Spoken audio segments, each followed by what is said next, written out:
preparing for a pretty unusual trip this week.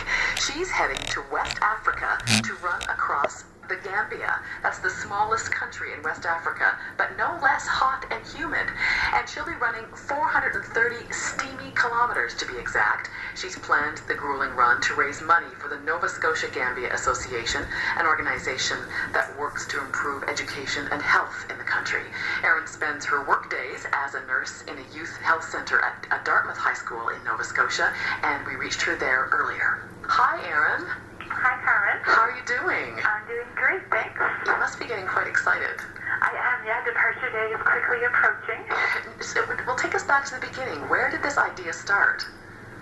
So I worked in the Gambia as a nurse in the summer of 2007 and had a pretty incredible experience and really loved our programs on the ground in the Gambia. So when I got home, I joined the Nova Scotia Gambia Association Board of Directors, and I've been a member since then. And like lots of charities, as of late, we've been struggling a little bit with meeting our fundraising targets, so reaching the amount of money we need to break even every year.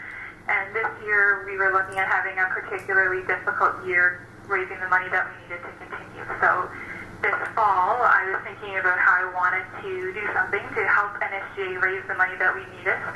And I'm lucky to be a good runner, so I was thinking about my running and how I could use that to raise money. And the idea of Gambia being the smallest country on the continent of Africa was kind of floating around in my head. And without really even knowing the distance of it, I thought to myself I could run across the country of the Gambia, and that probably would raise a lot of money. So here I am, about to leave for the Gambia.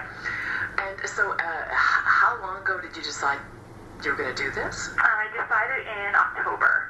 Okay, so you've been preparing all winter. Yeah. So how many kilometers is this going to take you altogether? From the border with Senegal all the way to the Atlantic Ocean, so I'm running east to west, 430 kilometers. 430 kilometers, and you're planning to do it in what length of time? I'm giving myself 20 days, and I'd like to run on 17 of those days. So I'll have 3 rest days in there. So my plan is to run around 25 kilometers a day, give or take, depending on how I'm feeling. Wow. Now, 25 kilometers a day is quite a lot, and we haven't even talked about the sort of environmental challenges that you're going to encounter there. Can you talk about some of those? How hot is it going to be? It's going to be hot.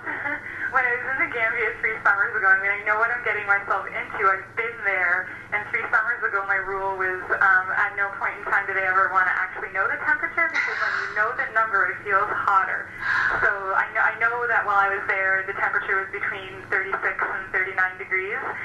This time around, I don't know what's gotten into me, but I've turned into like a weather network checking maniac. So I know that it's been around 42 degrees for the last week in the town of Basse, which is where I'm going to start my run. So I'll be starting in the hottest point of the country. As you run towards the ocean, it does get cooler. So probably around 42 degrees when I start, and around 32 degrees when I finish at the ocean. Okay, and that is not really factoring in the humidity, right? No, it's rainy season, so the humidity is going to be high.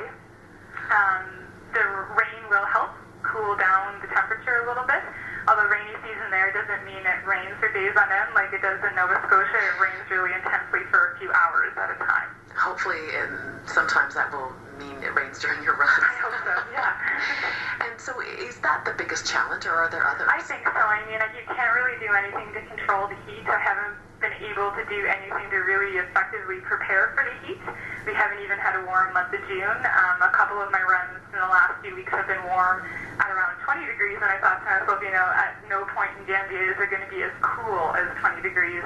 So, yeah, maybe it's kind of a variable that I can't really control. In terms of other challenges, there are wild animals that roam those country roads in the Gambia. Is it partly jungle that you'll be running through? No, it looks almost like PEI farmland in the Gambia. It's really lush along the Gambian River, so that doesn't look like PEI, but not what you would picture jungle. So it's a red dirt road that follows the Gambian River, and it's that same road that I'll be running on for the entire 430 kilometers. Right. This winter there were some reports of hippos destroying crops along the road just south of the river where I'll be running. And wow. Now hippos are supposed to stay in the water during the daytime when it's cool. So I'm hoping that they in fact do that. Will you be completely alone? You won't be, will you? No, I won't be. So although I'm the only person running from border to ocean, I do have a support team with me. 3 summers ago, I ran almost every day I was in the Gambia and formed a lovely friendship with the lifeguard on the beach that was close to the home I was staying in, and he was a runner as well. So we developed this standing 6 a.m. run date almost every day that I was there. Spider-Man is what he goes by, and he will be joining me at kilometer 300, and he'll be running the last 130 kilometers with me, so that's going to be a really good boost for me. He's going to have to run at Canadian girl speed, not African man speed, but I think it's pretty inevitable that my body's going to feel not so great around 300 kilometers, so I'll be looking forward to getting to him. That's great. Yeah. And it's so how nice to have so much support from there as well. Yeah, lucky. Now, having said that, you could have run the same distance in a friendlier climate. Why did you need to do it this way?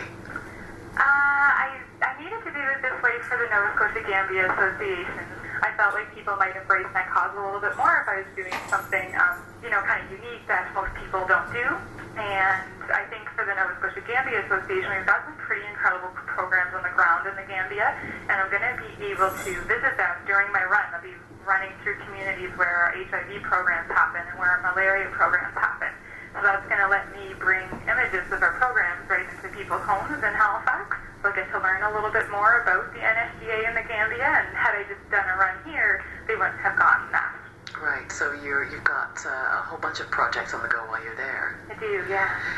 What do you think you'll be thinking about during those long stretches of running? Yeah, kind of hard to say. Like, I think besides the heat and the animals, this kind of the mental aspect is something that I'm slightly nervous about. It's a long time to run, and in some situations it's going to be a long time to run alone. So I think that maintaining mental focus is something that I probably am going to struggle with on a few days. So I'll be running through a country I care a lot about, so I'll be able to open my eyes and look around and see that country. And if I see kids along the side of the road, I know that NSG's programs, especially our malaria program, helps those kids.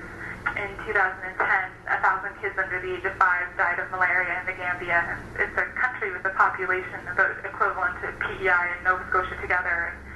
And certainly 1,000 kids under the age of 5 didn't die for any reason last year here.